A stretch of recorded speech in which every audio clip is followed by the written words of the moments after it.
भक्ति प्रियो ही माधव। नारद जी का 47वां सूत्र चल रहा है। जो लोग माया मोह से मुक्त होना चाहते हैं, भगवान को पाना चाहते हैं, जीवन के संघर्षों से मुक्ति चाहते हैं, जो लोग सदा सदा के लिए स्थायी सुख और आनंद चाहते हैं, उन्हें चाहिए कि भगवान को अपना बना लें। भगवान तो अपने हैं ही, अपने मन को समझाने के भगवान ही हमारी हैं। भगवान को अपना बनाने में जो बाधाएं आती हैं, वो सारा ये संसार जो चारों ओर दिखता और सुनाई देता है, इसके माया मोह के कारण व्यक्ति भगवान तक पहुंचने में बहुत कठिनाई पाता है। माया मोह से निकलने के अनेक उपाय हैं। नारद जी उपाय बता रही हैं। यहाँ कहते हैं यो लोक बंधम उन्मूलयति, सांसारिक बंधनों का उन्मूलन कर दो। लोक बंधनम उन्मूलयति। संसार में, परिवार में अनेक कर्तव्य हैं। समाज के प्रति, संसार के प्रति दायित्व हैं, परिवार के प्रति, परिजनों के प्रति। दायित्व और कर्तव्यों से जीवन भरा पड़ा है। पर ये लौकिक बंधन कभी समाप्त होने वाले नहीं है। संसार रहे न रहे और ये जीवन की यात्रा एक दिन समाप्त हो जाए, पर कर्तव्य और दायित्व कभी समाप्त नहीं होंगे। ये तो नदी की लहरों की भांति है। लहरें कभी शांत नहीं होती। गंगा जी में डुबकी लगानी हो, लहरों के शांत होने की प्रतीक्षा मत करना। लहरें आती हैं जाती हैं, उनके बावजूद जिसने डुबकी लगा ली उसका स्नान हो गया, नहीं तो नहीं हो पाएगा। ये हमारा जीवन, ये हमारा संसार, ये इसी प्रकार है, नदी की लहरों की भांति है।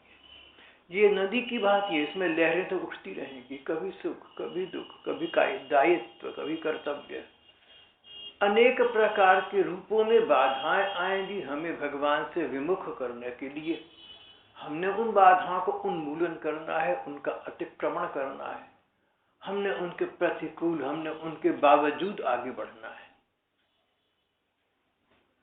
लोक बंधन, सांसारिक बंधन दो प्रकार के हैं। एक तो कर्तव्य कर्म है जो व्यक्ति को करने चाहिए। उन कर्तव्यों को करने के दौरान ऐसा विचार मन में बनाए रखे कि भगवान ने स्वयं मुझे ये कर्तव्य दिए हैं, ये प्रभार दिया है, मैं इसका पालन करने में उन प्रभु की आज्ञा का पालन कर रहा हूं।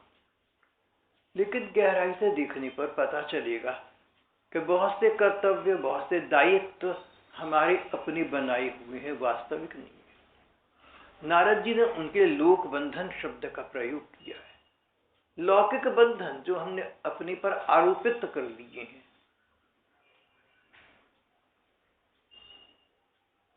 न जाने कितने ऐसे काम हैं जो हमें न हम करें, कोई पूछने वाला नहीं है, पर न जाने कैसे हमारा मन हमें प्रेरित करता है वे व्यर्थ के काम करने की। यूं ही हमारा मन कहता है नहीं नहीं हमें तो करना चाहिए, कोई क्या कहेगा, होना चाहिए। कोई कुछ कहने वाला नहीं है, कुछ करने की बात नहीं है। और कोई कहे तो क्या है, जो ठीक काम है, जो ठीक बात है, सो करनी चाहिए। साधारण व्यक्ति कर्तव्य और दायित्व के नाम पर अपने आप को भगवान का भजन करने से विमुख रखता है, उपराम रखता है। ये ना समझिए, ये विवेकहीनता है। कर्तव्य और दायित्व वही हैं जिनके बिना आप समझें कि भगवान की आज्ञा का पालन नहीं कर रहे, जो अनिवार्य है, जो आवश्यक है। सो करनी चाहिए। आवश्यकता से अधिक बंधनों में नहीं पड़ना चाहिए। एक महात्मा कहते थे कि देखो, घर के प्रति तुम्हारा कर्तव्य तो है, कहाँ तक है? तुम्हारा अपने बच्चों को स्थापित करने तक है, बच्चों को सेटल करने तक है। लड़कों को सेटल कर दिया, पढ़ाई लिखाई करवाई, उनकी नौकरी लग गई, कार्यरत हो गए, परिवार में प्रवेश किया, पत्नी संतान साथ में है। अब इनके प्रति तुम्हारा कोई कर्तव्य नहीं है। ये तुम्हारा मोह का बंधन है जो तुम समझते हो कि तुम्हारी कर्तव्य है।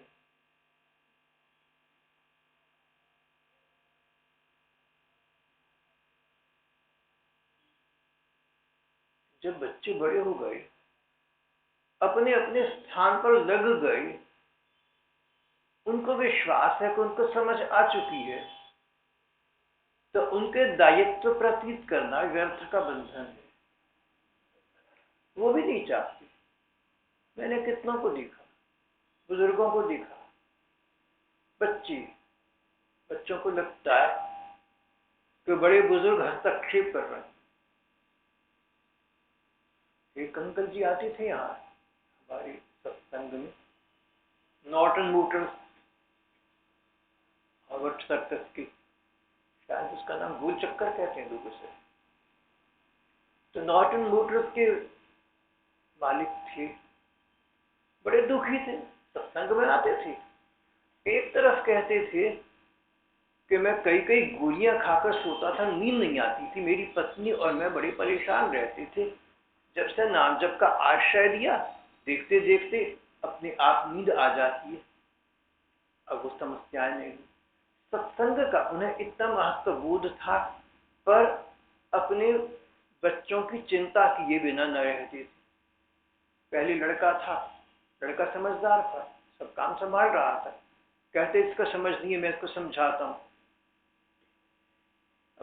भगवान का विधान, लड़का चल बसा प्रौढ़ावस्था में, तब तो उन्हें बड़ा कष्ट हुआ। अब क्या होगा? उसकी बहू है, उसका लड़का है। मैंने कहा एक दिन तो आप भी चल बसेंगे, तब भी तो कोई इनका करेगा, और ये स्वयं कर रही हैं। अब भाई साहब क्या बताऊं आपको, मन बार बार जाता है उनमें।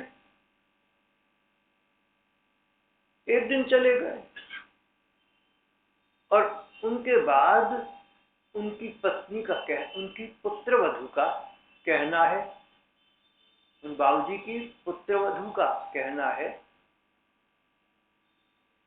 कि भाई साहब आप लोगों की कृपा से काम बहुत बढ़िया चल रहा है, पहले से भी अच्छा चल रहा है। व्यापार में उनका बच्चा काबिल निकला, चल रहा है। बात तो ये चल रही है कि जब बच्चे सेटल हो गए ना, अब आप उनका कुछ दायित्व या कर्तव्य प्रतीत करते हैं, तो ये आपका लौकिक बंधन है। इससे व्यक्ति को अपने को मुक्त रखना चाहिए। आपका कर्तव्य तभी तक है जब तक बच्चे ऐसा नहीं समझते कि वो सेटल हो गए हैं, वो एक स्थान पर टिक गए हैं, तो समझ आ गई ये दुख व्यवहार। कईयों को देखो, पोते पोतियों को संभाल रहे हैं व्यर्थ में, यूं है, कोई नहीं चाहता। न तो बच्चे के माँ बाप चाहते हैं, न बच्चा चाहता है। सब अपने स्थान पर प्रसन्न है, संतुष्ट है, लेकिन वो ममता कहेगी। इस प्रकार की जो अनावश्यक मोह ममता है, इससे व्यक्ति को अपने को मन को समझाकर निकालना चाहिए। और जो प्रेमी भक्त हैं, जो उच्च कोटि के साधक हैं, उनका सिद्धांत तो और भी अलग है। नाते नेह राम के मनियत सुहृद सुसेव्य जहां लो।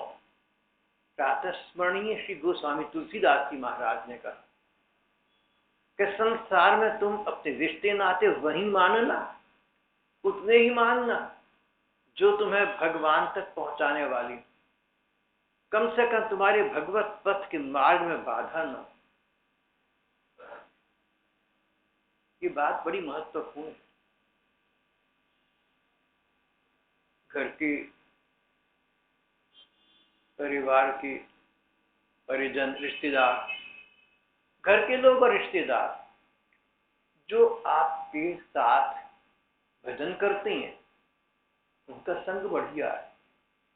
जो आपको भजन करने के लिए प्रेरित करते हैं, प्रोत्साहित करते हैं, भले ही स्वयं न करें, वो भी बढ़िया है। लेकिन जो रोके टोके उनका संग उचित नहीं है।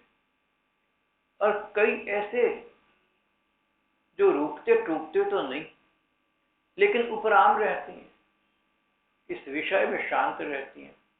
आपने भजन करा नहीं करा, उनको कुछ नहीं है, वो इस विषय में रुचि नहीं रखती। नाते नेह राम के बनियत, संसार में, परिवार में, इष्ट मित्रों में नाते वही रखो जो भगवान को मानते हो और भगवान के मार्ग में तुम्हारे साथ मिलकर चलें। जो लोग तुम्हारे वाले भजन सुनाने में रुचि नहीं रखते, उनके विषय में क्या करोगे? उनके सेवा कार्य तो पूरे करना, स्नेह सम्मान तो बरकरार रखना, पर मन से उनको अपना ना मानना। अपने नहीं है वो। जो आपके मार्ग पर नहीं चल रहे वो आपके सहयात्री नहीं हो सकते। अनंत जीवन की बात चल रही है, कोई एक जीवन की बात छोड़ा है। 100 वर्ष पर ये भी चला जाएगा, मैं भी चला जाऊंगा। अरे उसके बाद भी तो जीवन होगा। अगर आज तुम ऐसे घर परिवार के सदस्य से मन का नाता बनाए रखोगे जिसके मन में राम जी नहीं है, भगवान नहीं है, जो आपको भी नहीं चाहता राम नाम पर चले, लौकिक बंधन उसके साथ आप निभाएंगे, मन का नाता आप बनाए रखेंगे, तो अगले जन्म में फिर वही कहीं मिलेगा। पति के रूप में नहीं मिलेगा, पिता के रूप में मिलेगा। पिता नहीं मिलेगा तो पुत्र बनकर आएगा। क्या पता कैसे आए, क्यों आए।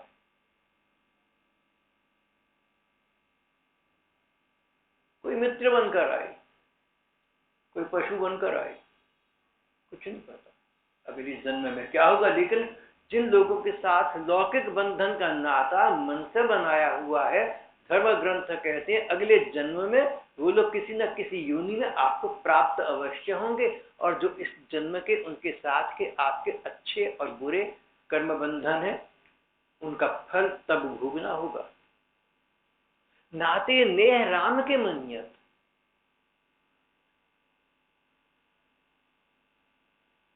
सबके साथ स्नेह सद्भाव होना चाहिए, सेवा सहायता सबकी करनी चाहिए, लेकिन मन का नाता न रखो, ममता न रखो।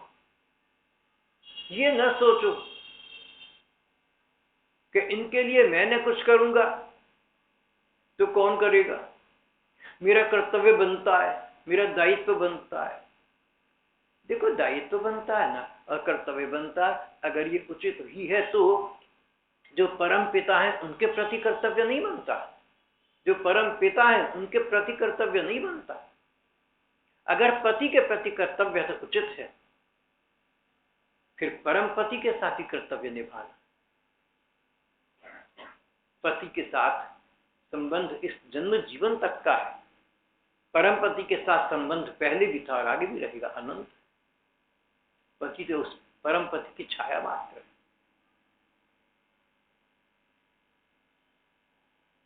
तुम बिंब को छोड़कर प्रतिबिंब का आग्रह न करो, तुम मूल को छोड़कर छाया के पीछे न भागो।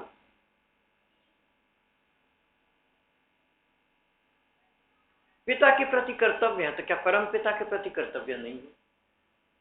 भगवान परम पिता है, भगवान परम पति है। मित्रों के प्रति कर्तव्य है तो भगवान क्या परम मित्र नहीं है? जो लोग आपके शुभ चिंतक हैं, हितैषी हैं, उनके प्रति आपके कर्तव्य हैं, तो जो परम हितु परमात्मा है उनके प्रति क्या कोई कर्तव्य नहीं है? जिनके साथ तुम्हारा नाता अब बना और एक दिन समाप्त हो जाएगा, उनके साथ कर्तव्य है, तो फिर जो पहले से नाता है आगे तक रहेगा, उनके साथ तो अधिक कर्तव्य है।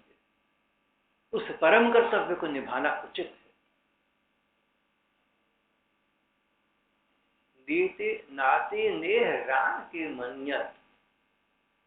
तो मैंने ऐसे अधिक तो नहीं, लेकिन कहीं कहीं थोड़े से लोग देखे हैं जो अपने संबंधियों के साथ भी लगभग राम नाम के संबंध तक ही निभाती हैं। और दूसरे तो बहुत हैं जो स्वयं तो भजन करते हैं, लेकिन अगर निकटस्थ अंतरंग जन भजन न करती हूँ, उपराम रहती हूँ, तो उनके साथ बड़ा बनाकर रखते, भैया इनके साथ रहना है। भरोसो जाहि दूसरो सो करो, वो को तो राम को नाम कलपतरु। अरे किसी का भरोसा क्यों करते हो? भरोसा तो भगवान का है। वो अमर पुरुष कहाँ चले जाएंगे? वो अविनाशी ठाकुर कहाँ चले जाएंगे? इष्ट मित्र गण से कई बार नाता तोड़ छोड़कर चले जाते, भगवान तो छोड़कर नहीं जाते।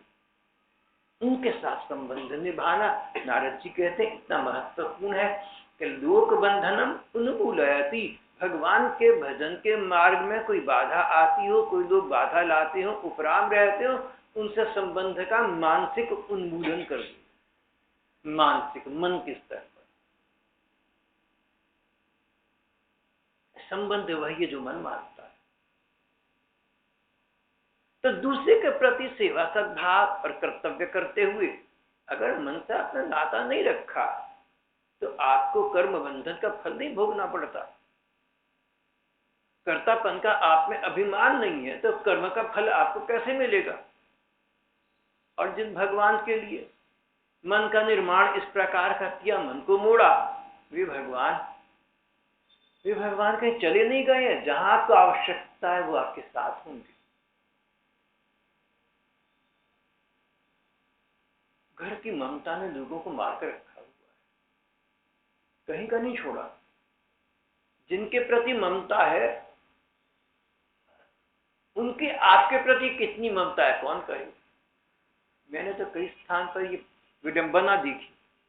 तो मुझे तो ममता, मेरे तो ये भाई जी हैं बड़े, मेरी तो ये छोटी बहन है, मेरी तो ये चाचा जी हैं, मेरे तो ये परिवार के लोग हैं जिनके लिए मैं मर मिटाना जीवन लगा दिया, समय आने पर वो मेरे नहीं निकले।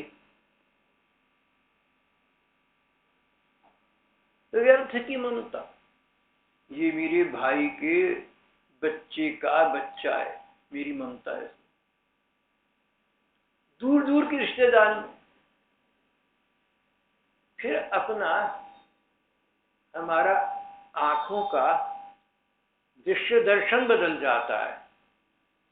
एक व्यक्ति एक काम करे, मैं कहूं कि बुरा काम है, एक दूसरा व्यक्ति वही काम करे, उसमें मेरी ममता है, मुझे लगता ही नहीं कि उसने बुरा किया। एक स्थान पर मेरे साथ कोई अन्याय होता है, मुझे अप्रिय लगता है, वही अन्याय मैं किसी के साथ करता हूं, मुझे पता ही नहीं कि मैं अन्याय कर रहा हूं, क्योंकि एक ही है। देखिए, अन्याय हुआ ना वो मेरे साथ हुआ या आपके साथ हुआ तो बात तो एक ही है। लेकिन मेरे साथ अन्याय हुआ तो मुझे पता चल गया, आपके साथ हुआ या मैंने किया, मुझे बोध ही नहीं कि मैंने आपके साथ अन्याय किया, तो मैं सुधरूंगा क्या? एक की बात चली तो मैंने उसका पक्ष लिया, वो मेरी रिश्तेदारी में है, मुझे लगता है उसको उचित ही, हालात ही ऐसे, स्थिति ही ऐसी, क्या करें, विवशता है। और दूसरे में मेरी इस प्रकार की आत्मीयता की प्रतीति नहीं है और उसके साथ वही बुरी बीत है, तो मुझे कुछ नहीं लगता। अपने लोगों के साथ ममता होती है, वो लोग गड़बड़ करें तो हमें कोई न्याय औचित्य दिख जाता, लगता है ठीक किया, इन बेचारों ने क्या करती, व्यवस्था किस की है। और दूसरों के साथ न वो व्यवस्था दिखती है, न औचित्य ठहरता, उनकी हम समीक्षा करते हैं, उनकी आलोचना करते हैं।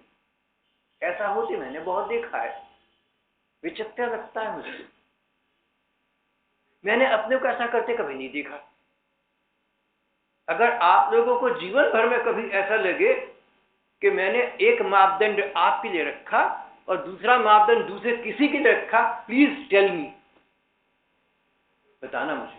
मैंने आज तक ऐसा कभी नहीं किया, नेवर, पक्केपन से कह सकता हूं, जहां तक मुझे अपना पता है। देखो, ऐसा तो हो सकता है मुझे ही पता ना हो, जैसे मैंने अभी कहा कई लोग अन्याय करते हैं, उनको पता ही नहीं कि अन्याय कर रहे हैं, तो ये मुझ पर भी थोड़ा सा लागू होता है कि भाई कहीं मैं गड़बड़ करूं, मुझे पता ही ना हो, सो तो अलग बात है, लेकिन अपनी जानकारी में। और दूसरे, अगर मैं ऐसा कभी करता पाऊं ना आपको, आप मुझे बताएंगे तो आप देखेंगे मैं आपका स्वागत करूं।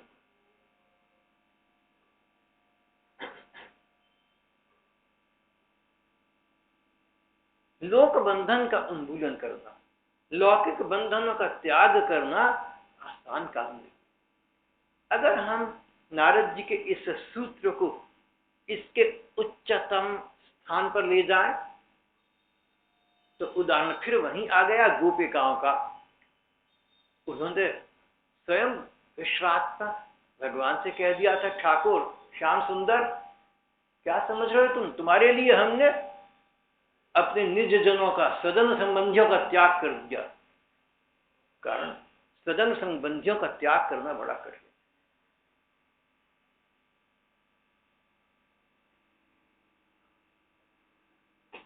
नाती नेह राम की मनियत सुहृद सुशील जहानो। तो अपने आप को संक्षेप की बात ये, जहां घर परिवार का, इष्ट मित्रों का प्रश्न हो, वहां उनके प्रति जो कर्तव्य है सो तो करना चाहिए भगवान की आज्ञा समझकर, और इसके अतिरिक्त उनमें अड़ना नहीं। अपनी ओर से कोई तुम सक्रिय रुचि उनमें न लो, और मन का नाता तो ऐसे लोगों के साथ बिल्कुल न बनाओ जिनका लक्ष्य पथ भगवान का भजन और भगवान का स्मरण नहीं। नहीं तो इस जन्म की तो कौन कहे, अगले जन्म में ले डूबेंगे। इसकी लौकिक बंधनों का उन्मूलन, लौकिक कर्तव्य का उन्मूलन नहीं करना, लौकिक दायित्व का उन्मूलन नहीं करना, उनको तो भगवान की आज्ञा समझकर पालन करना है। लेकिन ये तो नहीं कि जिनके प्रति भगवान ने कर्तव्य दिए, जिनके प्रति भगवान ने दायित्व दिए, उनके प्रति सच्चा होते होते इतने सच्चे हो गए कि जिन्होंने उस कर्तव्य दिए थे उन भगवान को भूल गए। एक लड़का अपने मित्र को अपनी प्रेयसी के पास नित्य प्रति संदेश, प्रेम संदेश देकर भेजा करता था। समय बीत गया, समय के अंतराल में वो जो मित्र संदेश लेकर जाया करता था, उसका और उस मित्र की प्रेयसी का घना संबंध हो गया। और एक दिन पता लगा कि वो जो मित्र संदेश लेकर जाता था, उसने इस मित्र की प्रेयसी से विवाह करा लिया। ऐसा न करना कि ये कहो कि हम तो घर वालों के प्रति कर्तव्य पालन कर रहे हैं, हम तो घर वाले के प्रति दायित्व निभा रहे हैं भगवान की आज्ञा मानकर, और इतना निभाओ कि जिन भगवान की आज्ञा थी भगवान को भूल जाओ। अन्याय न करो अपने साथ, आत्महित का विचार रखो। जो भला बुरा है ना तुम्हारा अपना है, भगवान का क्या भला बुरा है, सत्संगियों का क्या भला बुरा है, मेरा क्या भला बुरा है, जो है आपका। आप सतपथ पर चलते हैं, आपको लाभ होता है, आप चूक जाते हैं तो आपकी भूल हो जाती है, आपको कलकना पड़ता है। तो नारद जी तो सबके हितैषी है। तो देवर्षि नारद कहते हैं लोक बंधन को ऐसा न मान लेना कि भगवान के भजन के मार्ग में बाधा आ जाए। लोक बंधनम उन्मूलयति निस्त्रैगुण्यो भवति। तुम निस्त्रैगुण्य हो जाना, तीन गुणों से परे चले जाना। तीन गुण, सात्विक, राजसिक, तामसिक, तीन स्वभाव, तीन प्रकृति, तीन गुण माने गए। प्रकृति के तीन गुण हैं, तीन स्वभाव हैं, सात्विक, राजसिक, तामसिक। सात्विक अच्छे के साथ तो क्या, बुरे के साथ भी अच्छा करना। जो बुरे के साथ भी अच्छा करे सात्विक व्यक्ति है, अच्छे के साथ अच्छा करे और बुरे के साथ बुरा करे राजसिक है। और जो बुरे के साथ भी, दोबारा कहूंगा, और जो अच्छे के साथ भी बुरा कर दे तामसिक व्यक्ति। कई नाशुक्र होते हैं, कृतघ्न भी होते हैं। ये तीन गुण हैं, तीन गुणों का अपना अपना फल है। तामसिक तमोगुण का फल नरक में जाना, नीची जाति में जाता, नीची योनि में जाना। तमोगुणी व्यक्ति नरक में जाता है, या पशु योनि में जाता है, या पाषाण योनि में जाता है, पक्षी बन जाता है, या संसार में रहते रहते कहीं ऐसी जाति में जन्म लेता है जहां पर उसके साथ उचित नहीं होता। जहाँ दंड भोगना पड़ता है। और राजसिक व्यक्ति बार बार जन्म लेता है, बार बार मृत्यु को प्राप्त होता है और उसका एक क्रम चलता रहता है, न ऊपर उठता है न नीचे गिरता है। कोल्हू का बैल वही रहट अपना चलता रहेगा, वही कुत्ते के पूंछ 12 साल के बाद निकालो फिर सीधी, फिर टेढ़ी।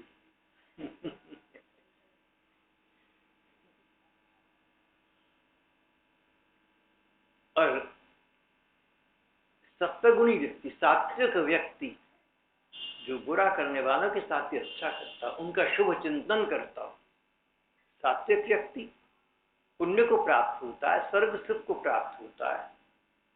इस जन्म में या अगले जन्म में उसे सुख पर सुख प्राप्त होती है।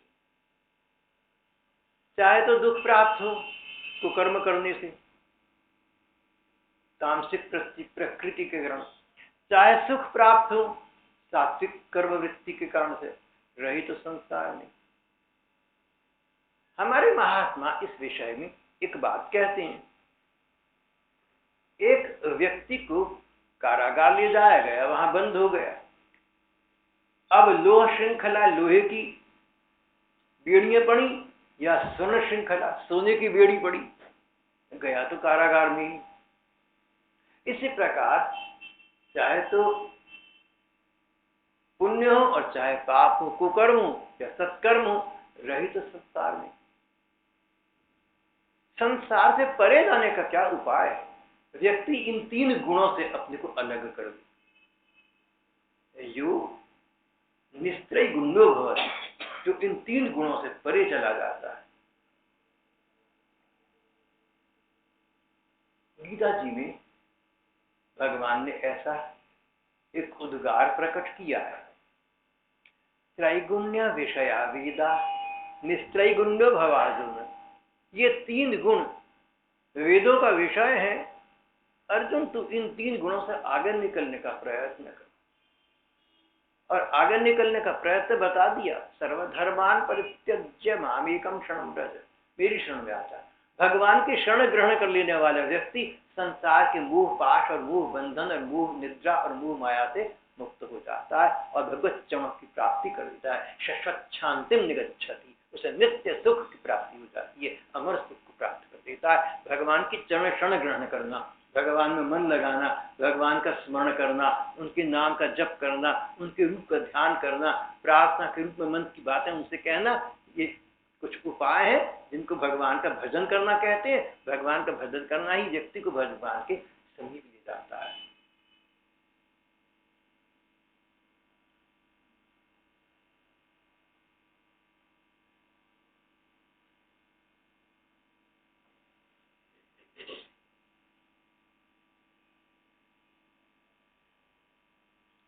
योगक्षेमं त्यजति, जो मोह माया से मुक्त होना चाहे, भक्ति मार्ग पर चलना चाहे, भगवान को प्राप्त करना चाहे, वो योगक्षेम का भी विचार न करे। योग जुड़ना, मिलना, अप्राप्त वस्तु की प्राप्ति का नाम है योग। जो वस्तु थी नहीं, जो व्यक्ति था नहीं, जीवन में अब आ गया, योग, इससे मिलना हो गया। क्षेम, जो वस्तु प्राप्त है, जो व्यक्ति जीवन में है, उनकी रक्षा करना, उनका बनाए रखना, तो योग और क्षेम। योग अप्राप्त वस्तु की प्राप्ति का नाम है, क्षेम प्राप्त वस्तु की रक्षा का नाम है। योग क्षेम में हम लोग अपना पूरा जीवन निकाल देते, जो प्राप्त नहीं है उसके प्रयास में जीवन बिताते हैं, और जो प्राप्त है उसको गहरा अपना मानकर उसमें आसक्त होकर अपना समय यापन कर देते हैं। नारद जी कहती हैं कि तुम योग क्षेम की चिंता का त्याग कर दो, तुम भगवान के भरोसे रहना सीखो। 2 बातें हैं, क्या मिलेगा हमें, क्या नहीं मिलेगा, कौन मिलेगा, कौन नहीं मिलेगा, इसका निश्चय तो पूर्व कर्म कर चुके हो। पूर्व जन्म में अनेक कर्म किए हमने, उनके फलस्वरूप कुछ वस्तुएं मिलती हैं, कुछ बिछुड़ जाती हैं, कुछ व्यक्ति मिलते हैं, कुछ बिछुड़ जाते हैं। ये तो कर्म का फल, ये कर्म फल का अटूट सिद्धांत है, इससे कोई बचाव किसी का नहीं।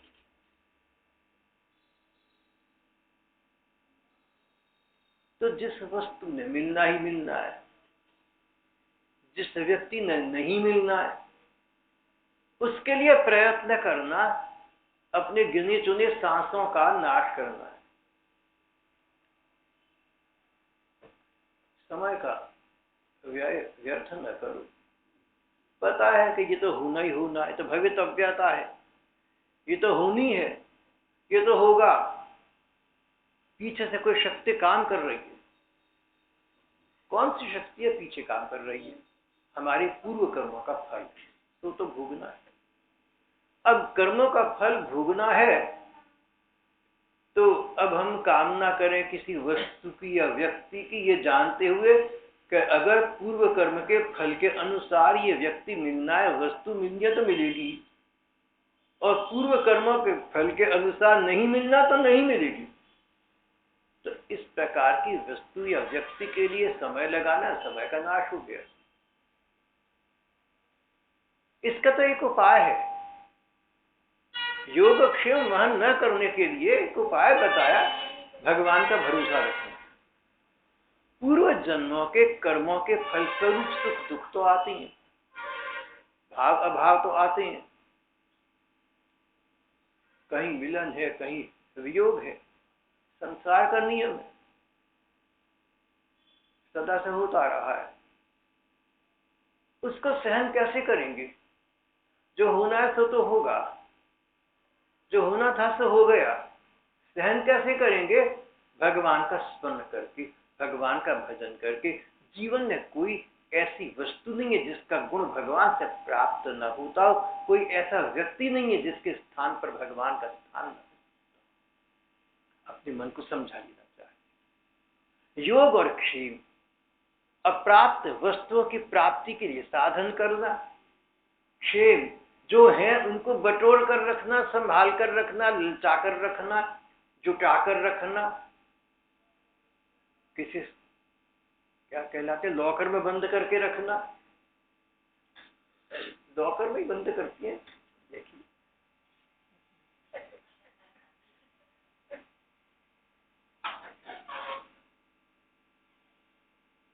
तो जिस प्रकार वायुर्धाम मिवाम्भस्ति, जिस प्रकार कोई व्यक्ति हवा के झोंके को मुट्ठी में बंद करके नहीं रख सकता, श्रीमद् भगवद गीता में हमारी ठाकुर कहते, इसी प्रकार संसार की गतिविधि को और योग क्षेम की बातों को तुम मुट्ठी में भरकर नहीं रख सकते हो।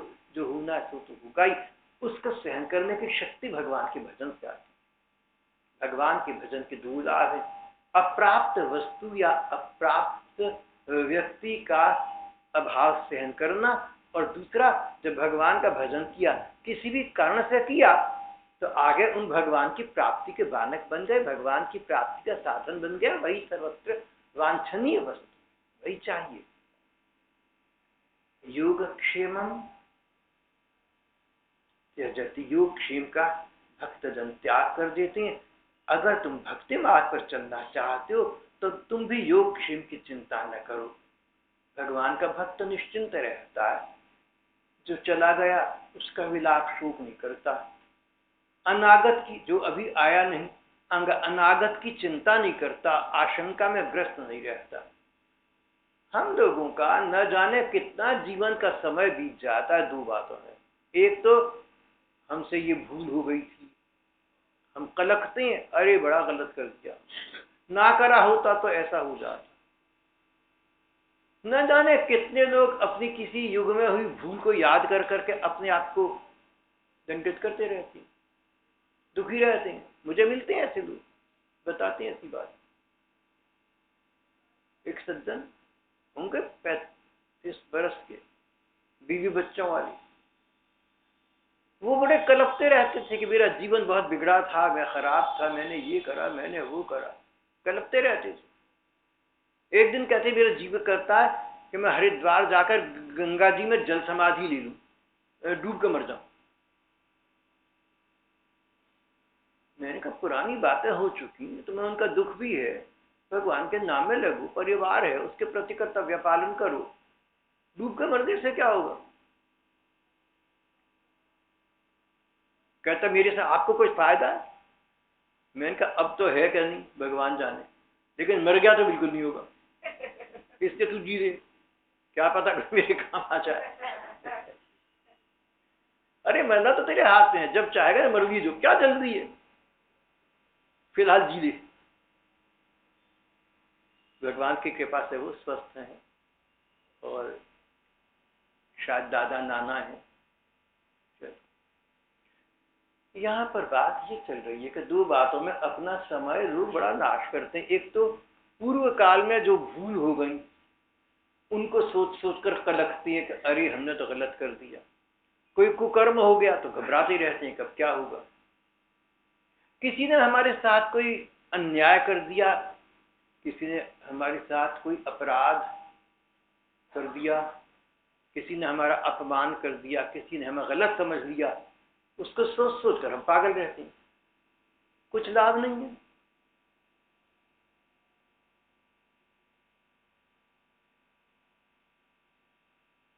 जो भूत है ना उसको सिर से उतार दो।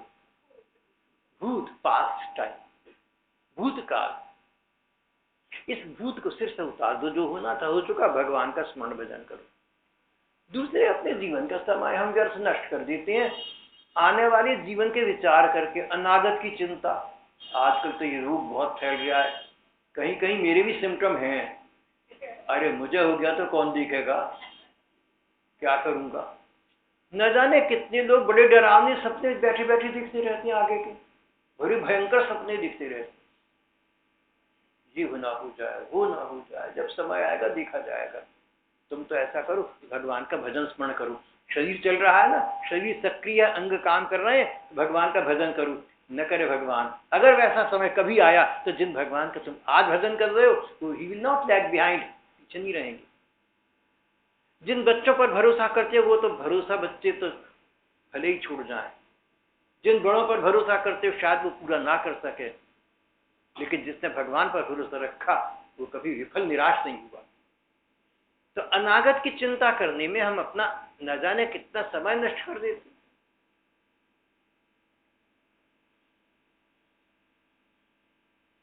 मैंने कई जगह चुपचाप चिंताएं करी, अपने को देखकर कहता हूं, चिंता में समय बिताया, ऊपर से तो बहादुर बना रहा, पाठ करना है ना।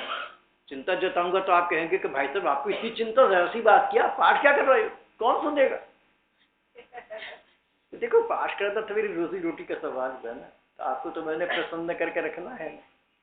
तो कई बार मेरे साथ एक दो बार ऐसा हुआ कि किसी मुझे रोग की चिंता हुई, किसी बात की चिंता हुई, लेकिन चिंता करने के बाद जो समय आया तो मैंने देखा कि या तो वो रोग निकला नहीं या उसका निदान बड़ी आसानी से हो गया।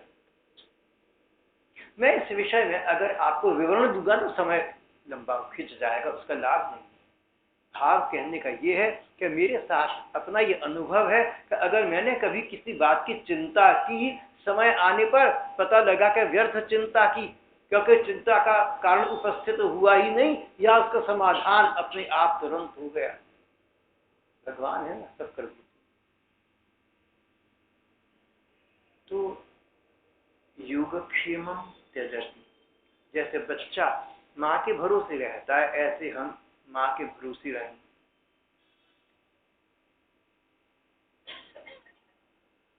नरसी मेहता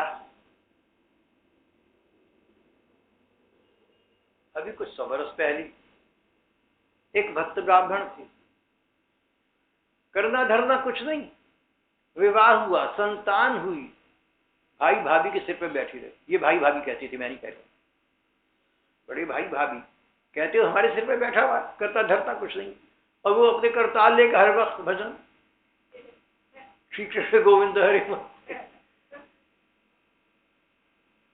लोक दृष्टि से बात तो ठीक है ना, जब परिवार में प्रवेश किया, पत्नी है, संतान है, तो उनका ध्यान रखो, बिल्कुल ठीक बात है। नरसी मेहता भक्ति भाव की इतनी ऊंची स्थिति को प्राप्त हो चुके थे कि उनको पूर्ण विश्वास था कि मैं क्या करूंगा बच्चों का, भगवान करेंगे। तो भाई भाभी ने उनको घर से ही निकाल दिया, कमा के खाएगा तब तुझे पता लगेगा, या तो भूखा मरेगा। उनकी अपनी पत्नी उनसे कुछ रुष्ट हो गई, उस बेचारी को संतान की चिंता थी। और देखते देखते जब उनकी लड़की के विवाह का समय आया, बहुत अच्छे घर से उनके पास संबंध स्वयं आ गया और विवाह हुआ, तो भगवान ने उनकी हुंडी की, उनके धन की व्यवस्था स्वयं कर दी। ये इतिहास है, ये सत्य कथा है, ये घड़ंत बात नहीं है। कई बातें हमारे पुराणों में लिखी हैं, हम उनको मान लेते हैं, हमें तो पता नहीं। ये जो कथा है, इसके तो देखने वाले प्रत्यक्षदर्शी थे उस युग में, और उन लोगों से ये कथा आगे बढ़ती चली आ रही।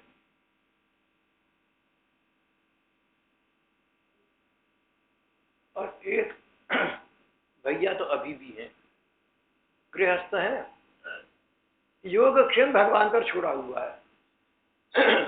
दुकान पर जाकर थोड़ा बहुत काम कर देते हैं, उसमें भी विशेष रुचि नहीं है। तो जाते जाते घर में ठाकुर जी के सामने खड़े होकर कहते भगवान, बड़ी का तो तुमने संबंध अच्छा करा दिया, सुखी है, अब वो छोटी भी बड़ी हो गई है, जरा उसका भी करा देना, मैं दुकान पे जल्दी में जरा जा रही हूँ, और चली गई। जैसे बच्चा बड़ों तो की बात कहकर चला जाए। शीघ्र पश्चात उनकी जो छोटी उम्र लड़की थी, जो अब बड़ी हो गई थी, उसका भी अच्छे स्थान पर संबंध हो गया। वो व्यक्ति अभी जीवित है।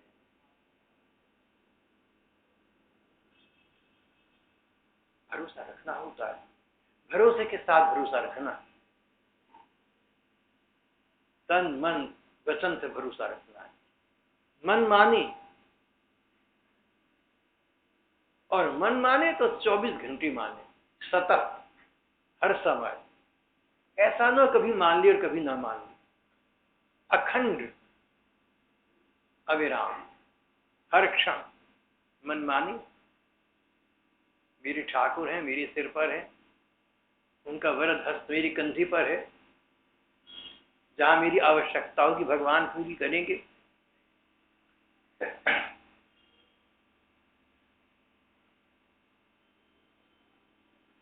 तो योगक्षेम की चिंता भगवान करेंगे। अपने को चिंता की क्या आवश्यकता है? एक तो सूत्र में ये बात कही गई, और इसी सूत्र की व्याख्या में अनेक महात्माओं ने कहा कि जो तुम भजन करते हो, तुम्हें डर हो कि कहीं उससे विचलित ना हो जाओ, इसकी रक्षा भगवान करेंगे। भगवान तुमसे भजन कराएंगे, और जो भजन तुम करोगे इसकी रक्षा भी करेंगे। भजन के लिए भी तुम भगवान के भरोसे रहो। योगक्षेमं त्यजति।